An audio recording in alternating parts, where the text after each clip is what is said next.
오늘 주신 하나님의 말씀은 요한복음 2장 1절에서 12절까지 말씀입니다. 같이 봉독하겠습니다. 사흘째 되던 날 갈릴리 가나에 혼례가 있어 예수의 어머니도 거기 계시고 예수와 그 제자들도 혼례의 청함을 받았더니 포도주가 떨어진지라. 예수의 어머니가 예수에게 이르되 저들에게 포도주가 없다 하니 예수께서 이르시되 여자여 나와 무슨 상관이 있나이까? 내 때가 아직 이르지 아니하였나이다. 그의 어머니가 하인들에게 이르되 너희에게 무슨 말씀을 하시든지 그대로 하라 하니라. 거기에 유대인의 정결 예식을 따라 두세 통 드는 돌 항아리 6이 놓였는지라. 예수께서 그들에게 이르시되 항아리에 물을 채우라 하신즉 아귀까지 채우니 이제는 떠서 연회장에게 갖다 주라 하심에 갖다 주었더니 연회장은 물로 된 포도주를 맛보고도 어디서 났는지 알지 못하되 물떠온 하인들은 알더라. 연회장이 신랑을 불러 말하되 사람마다 먼저 좋은 포도주를 내고 취한 후에 낮은 것을 내거늘 그대는 지금까지 좋은 포도주를 두었도다 하니라. 예수께서 이 첫 표적을 갈릴리 가나에서 행하여 그의 영광을 나타내심에 제자들이 그를 믿으니라. 그 후에 예수께서 그 어머니와 형제들과 제자들과 함께 가버나움으로 내려가셨으나 거기에 여러 날 계시지는 아니하시니라. 오늘은 첫 번째 표적과 다양한 반응이라는 제목으로 하나님 말씀 전하겠습니다. 오늘도 가나의 혼인잔치 이야기가 계속됩니다. 지난 시간에 이 본문의 위치와 성격에 대해서 봤는데 오늘은 이 자리에 있었던 인물을 중심으로 보도록 하겠습니다. 일단 이 자리에서 잡고 있는 인물은 예수님, 예수님의 어머니, 그리고 하인과 연회장입니다. 먼저 예수님부터 보면 어떻습니까? 예수님은 공생애를 시작하시면서 가장 먼저 하신 일, 그게 무엇이었습니까? 세례 요한에게 요단강에서 세례를 받으신 일이었습니다. 이후에 몇 명의 제자들을 부르시죠. 그래서 아직은 몇 명의 제자들만 있는 상황입니다. 그 제자들을 데리고 이 가나의 혼인 잔치에 참여하셨던 겁니다. 그리고 이 자리에 첫 번째 기적이 아닌 표적을 보이셨는데 이것은 표면적으로는 물론 기적이요, 이적이지만 성경이 표적이라는 단어를 사용한 이유는 이 사건이 예수 그리스도가 왜 오셨는지, 그분이 무엇을 하실 것인지, 어디로 향해 가시는지를 보여주는 사인, 표지판이기 때문에 표적이다라고 말한 것입니다. 혼인잔치에 신랑은 없어도 반드시 포도주는 있어야 했는데 하필 포도주가 떨어져 버리지 않았습니까? 이 사실을 예수님의 어머니 마리아가 알게 되었고 그 사실을 예수님께 말합니다.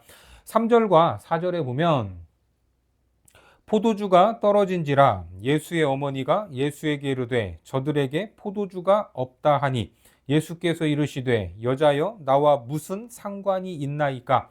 내 때가 아직 이르지 아니하였나이다. 여기서 예수님은 내 때라는 말을 하시는데 이 말은 요한복음에서 7번 등장을 하죠. 모두가 예수님의 죽음, 그 죽음의 시간을 의미하는 말입니다. 그러면서 나랑 상관이 없다라고 말씀을 하셨죠. 이것은 어머니를 무시하거나 진짜로 상관이 없다라는 말씀이기보다는 자기의 신분과 오신 목적에 대해 공식적인 차원에서 공식적으로 어머니의 인간적인 요구에 대해서 거절하셨다라는 겁니다. 그리고 결론적으로는 포도주를 만들어 내셨죠. 이처럼 물로 포도주를 만드신 것은 장차 예수님께서 대속의 제물로서 십자가에 죽어 흘릴 피를 상징하는 것이었습니다. 이 첫 번째 표적을 통해서 예수님이 왜 이 땅에 오셨는가, 무엇을 위해 왔는가, 이것을 선언한 것입니다. 그리고 다음으로 주목할 인물이 마리아입니다. 마리아는 예수님이 성육신하는 통로가 되었죠. 예수님을 낳았기 때문에 육신의 어머니입니다. 그 육신의 어머니 마리아의 입장에서 보면 천사의 수태고지, 성령으로 임신하고 말씀대로 예수님을 낳았습니다. 그래서 예수님이 보통 인간과는 다른 특별한 존재였다라는 것을 알고 있습니다. 그런 아들에게 포도주가 떨어진 사실을 말했는데, 이것은 꼭 어떤 기적을 통해 포도주를 만들어 보라 하는 그러한 차원만은 아니라 그냥 그 사실 자체에 대해서 말한 것일 수도 있습니다. 왜냐하면 이것이 첫 번째 기적적인 사건이기 때문에 이전에는 어떠한 기적도 본 적이 없기 때문입니다. 그러면 어머니의 요구는 도대체 어떠한 의도를 가지고 있었을까? 사실 유대의 문화는 우리나라의 문화와 비슷한 점이 많이 있습니다. 전통적으로 우리나라에서 장남은 어깨가 무겁습니까? 안 무겁습니까? 무겁습니다. 예수님도 그랬을 것입니다. 추정컨대 예수님의 육신의 아버지인 요셉은 일찍 죽었습니다. 누가복음 2장 이후에 나타나지 않는데 예수님의 공적 사역이 시작되기 전에 죽었다. 그 전에 돌아가셨다라는 것이 대부분 학자들의 견해입니다. 따라서 마리아 홀로 예수님과 예수님의 동생 그 여러 남매를 키우고 있었던 겁니다. 그렇게 홀로 남은 어머니가 장남에게 갖는 기대는 남다를 것입니다. 남편만큼 의지할 그런 대상이지 않습니까? 그래서 여기에 포도주가 떨어졌다라는 말은 이 일을 어떻게 좀 해결해 보라라는 그러한 의미도 담겨 있습니다. 그런데 예수님은 단호하게 거절을 하셨죠. 마리아의 입장에서 들어보면 그 말이 어떻게 들렸을까? 이런저런 마음이 들지 않겠습니까? 그럼에도 뭐라고 말을 합니까? 본문 5절에 보면 그의 어머니가 하인들에게 이르되 너희에게 무슨 말씀을 하시든지 그대로 하라 하니라. 비록 육신으로 낳은 아들이지만 출생부터 남달랐던 것을 누구보다 잘 알고 있던 마리아가 이제는 예수님을 어떻게 인식하고 있는 것 같습니까? 무슨 말씀을 하시든지 그대로 하라. 그러니까 이제는 메시아로서의 위치, 그 위치로 인식하고 있지 않는 것 같습니까? 그 말은 육신의 아들로서 이별을 해야 될 순간, 그 순간이 왔다는 것을 직감하고 있다라는 말이 되기도 합니다. 그래서 하인들에게 무슨 말씀을 하시든지 이제는 어머니가 아닌 성도로서 아들이 아닌 메시아로서 대하고 있다라는 것이 조금씩 드러나고 있는 겁니다. 그리고 그대로 하라 이렇게 말을 하죠. 이 말은 마리아의 인생에 있어서 흔들리지 않았던 신앙의 원리이기도 했습니다. 요셉과 정혼한 상태에서 아직 처녀의 몸이었을 때 천사가 임신할 것이다 라고 말했습니다. 누가복음 1장 30절과 31절에 보니까 천사가 이르되 마리아여 무서워하지 말라 내가 하나님께 은혜를 입었느니라 보라 내가 잉태하여 아들을 낳으리니 그 이름을 예수라 하라. 이게 뭡니까? 수태고지입니다. 수태고지. 처녀인데 임신을 한다고 하니까 얼마나 놀랄 일입니까? 너무나 놀라서 뭐라고 말합니까? 어떻게 이런 일이 있을 수 있습니까? 이렇게 말을 했지만 결국에는 이러한 고백을 하죠. 누가복음 1장 34절과 38절에 마리아가 천사에게 말하되 나는 남자를 알지 못하니 어찌 이 일이 있으리이까? 마리아가 이르되 주의 여종이오니 말씀대로 내게 이루어지이다 하매 천사가 떠나가니라.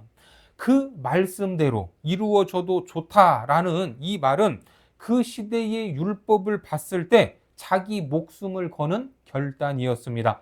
여러분 당시에 처녀가 임신을 하면 어떻게 됩니까? 죽습니다. 목숨을 걸어야 할 일이었던 겁니다.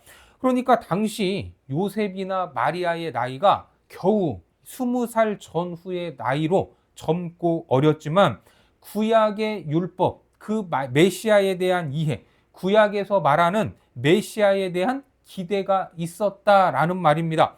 그러한 이해도 없이 배경도 없이 아무런 준비도 없이 이런 고백, 이런 헌신의 결단은 절대 할 수 없습니다. 이제 예수님의 어머니 마리아는 가나 혼인잔치의 현장에서 예수님의 말씀을 듣고 육신으로서의 아들은 결별해야 한다라는 시점을 조금씩 깨닫고 있었던 겁니다. 인간적으로 보면 마리아의 그 마음이 어떻겠습니까? 요즘 결혼한 아들도 놓지 못하고 이 탯줄을 끊어내지 못하는 엄마들이 많이 있는데 이제는 그 아들을 놓아 주어야 할 때가 된 것입니다. 그래서 요셉과 마리아가 성전의 결례를 따라 어린 예수를 데리고 갔을 때 거기에서 오랜 세월 메시아를 기다리던 한 선지자가 이러한 예언을 했습니다. 누가복음 2장 34절과 35절에 보면 시므온이 그들에게 축복하고 그의 어머니 마리아에게 말하여 이르되 보라 이는 이스라엘 중 많은 사람을 패하거나 흥하게 하며 비방을 받는 표적이 되기 위하여 세움을 받았고 또 칼이 내 마음을 찌르듯 하리니 이는 여러 사람의 마음의 생각을 드러내려 함이니라 하더라. 어떻습니까? 이미 이 아기의 운명을 통해서 육신의 어머니인 마리아의 가슴에는 평생 칼이 찌르는 듯한 고통을 안고 살 것이다. 이러한 예언을 했던 겁니다.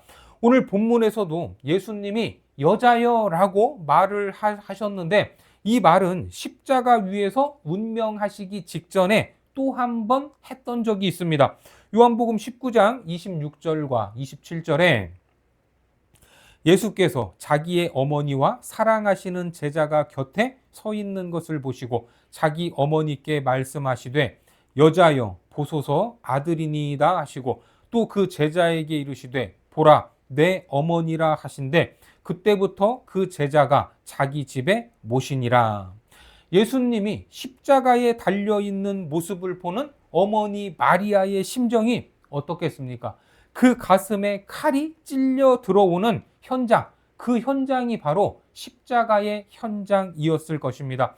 그리고 내내 이제 가슴으로부터 아들을 떠나보내고 그 예수를 구세주로서 그리스도로서 그러니까 이 5절 속에는 마리아의 인식 변화가 그가 오랜 세월 동안 말씀에 대한 순종, 그 순종에 대한 수납하는 태도가 있었다라는 것을 여기에서 암시하고 있는 것입니다.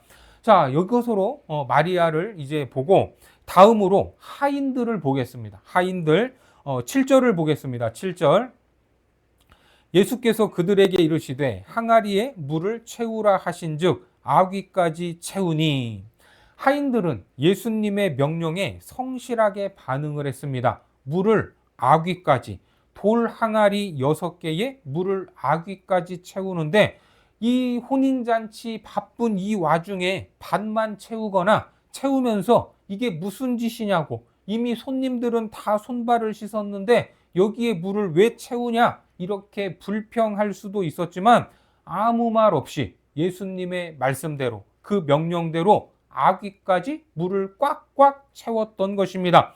우리가 잘 알고 있는 여리고성, 그 여리고성이 무너질 때 가장 강조했던 것이 무엇인지 아십니까?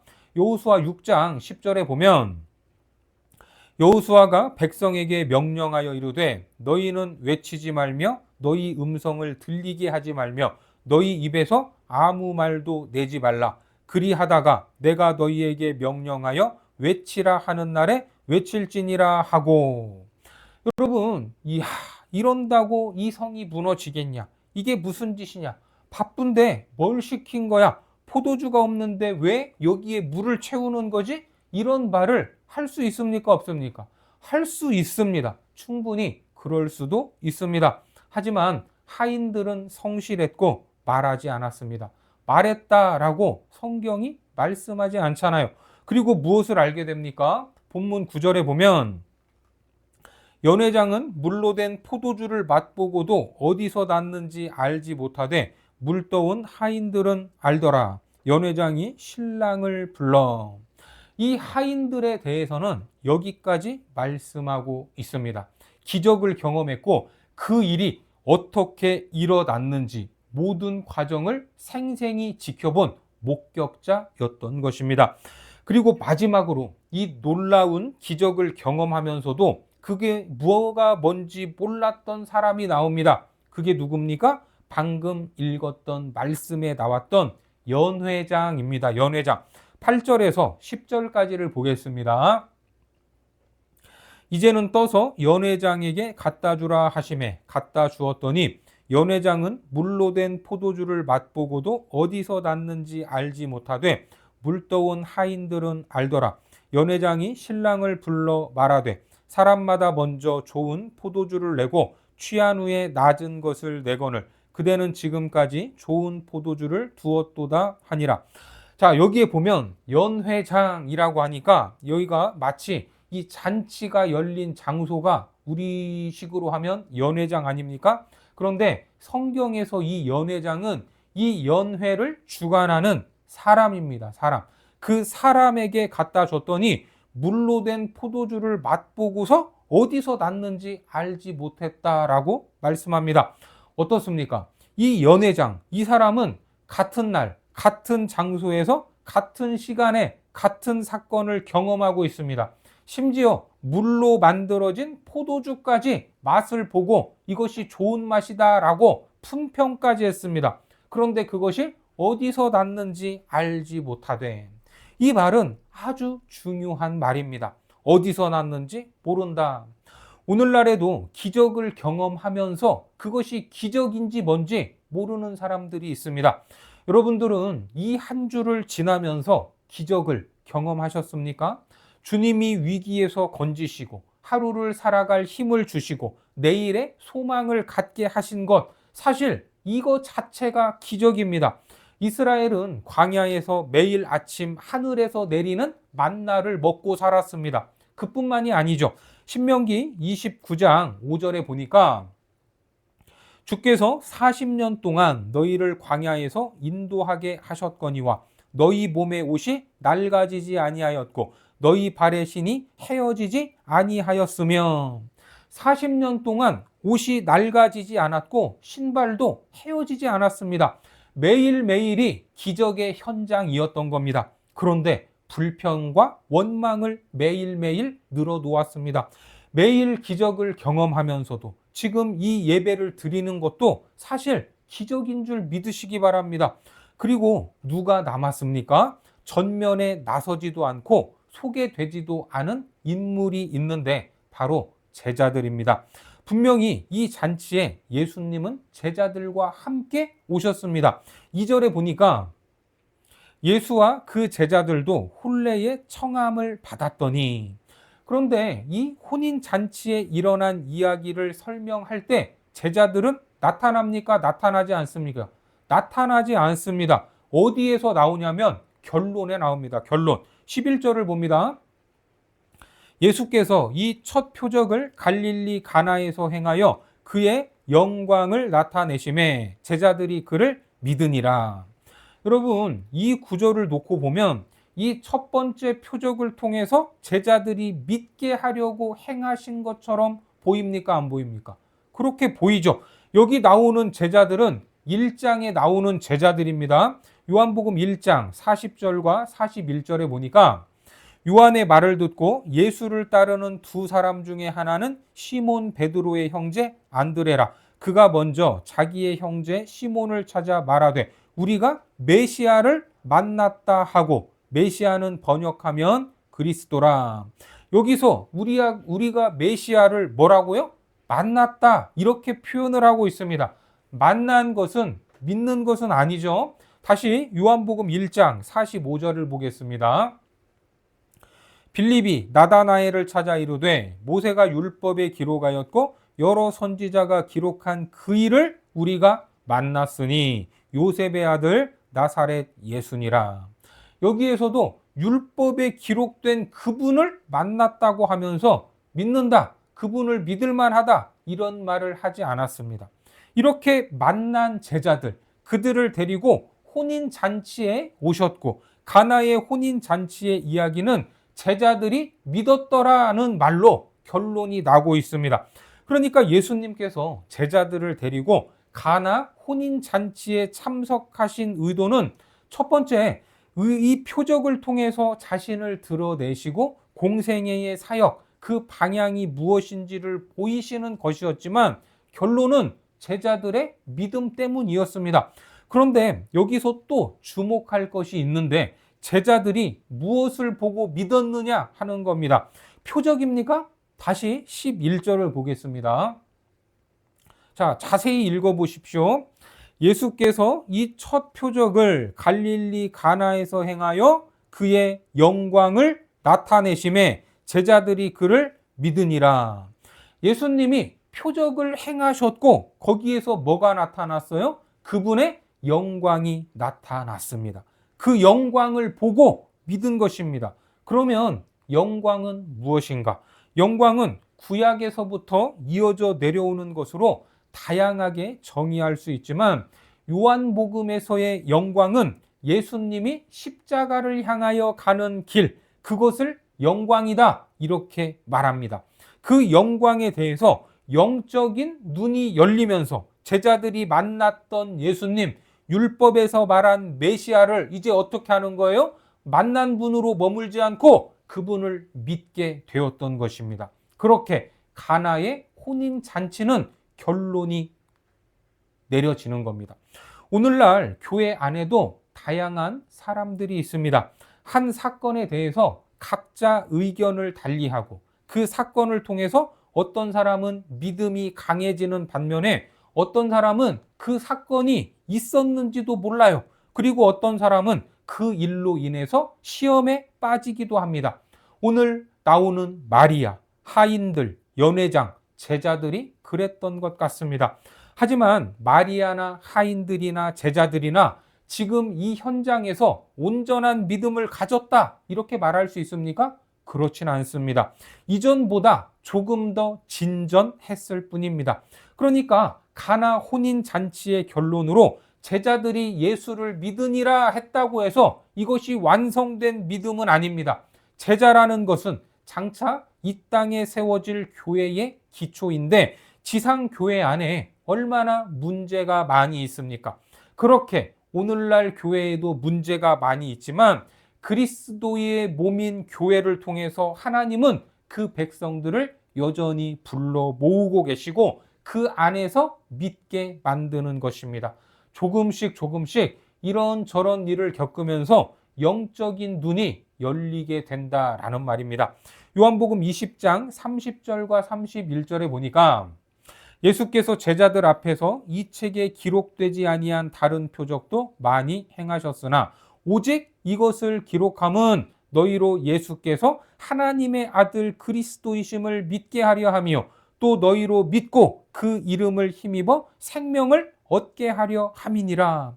첫 번째 표적 이후에 다른 표적들도 많이 행하셨는데 이것을 기록한 목적이 뭐라고요? 그분을 믿게 하려는 것이다 라고 말합니다. 이것이 요한복음의 기록 목적입니다. 오늘 첫 표적에서 제자들이 영광을 보고 믿었습니다. 예수의 영광은 아버지의 명령대로 십자가 위에서 인류의 구원을 위하여 죽으시는 겁니다. 이것이 영광입니다. 우리는 인생을 살아가면서 이런저런 일을 겪고 있는데 무엇인가 결정할 때 사실 무엇을 기준으로 결정을 합니까? 이것이 나에게 이득이 될까 안 될까? 유익일까 아닐까? 이것이 기준이지 않습니까? 어쩔 수 없죠. 우리는 그럴 수밖에 없는 존재입니다. 하지만 하나님께서는 모든 일들을 통해서 모든 사건들을 통해서 우리의 믿음을 더하고 계신다라는 것을 믿으시기 바랍니다. 하나님의 관심은 우리가 순간마다 마주하는 여러 사건과 사고를 통해서 믿음을 갖게 하는 겁니다. 하나님이 어떻게 역사하실지 우리가 예측할 수 있어요, 없어요? 예측할 수 없습니다. 하나님이 하시면 아무리 복잡한 문제도 간단하게 해결될 수 있고 아무리 쉬워 보이는 일도 정말 어려워질 수 있다는 것입니다. 교회 안에 모인 사람들의 숫자만큼 사연들도 많습니다. 다들 말을 안 해서 그렇죠. 정말 상상 못할 사건들로 교회에 오게 되었고 예수를 믿기 시작한 것 아닙니까? 그래서 우리의 신앙생활은 스펙타클합니다.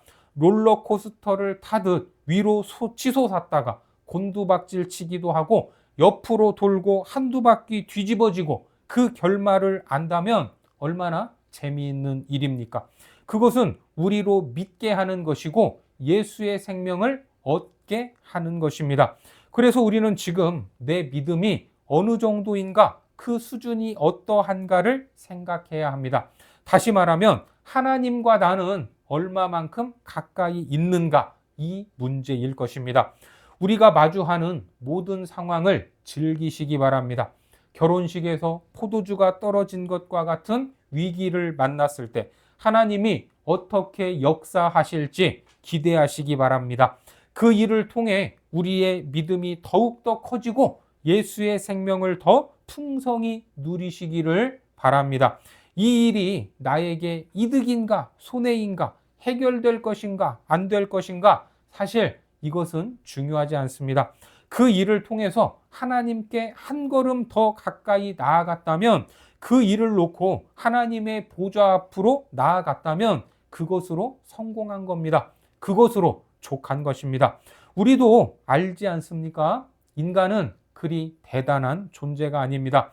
어려움을 만나봐야, 어쩔 수 없는 상황을 만나봐야 하나님을 찾게 되는 그런 얄팍한 존재들입니다.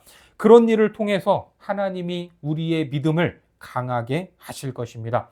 그런 믿음의 여정 가운데에 하나님이 베풀어 주시는 놀라운 일들을 경험하시고 더 큰 믿음으로 하나님 앞에 서고 예수의 생명을 더욱더 풍성히 누리는 거룩한 백성들이 되시기를 주님의 이름으로 축원합니다.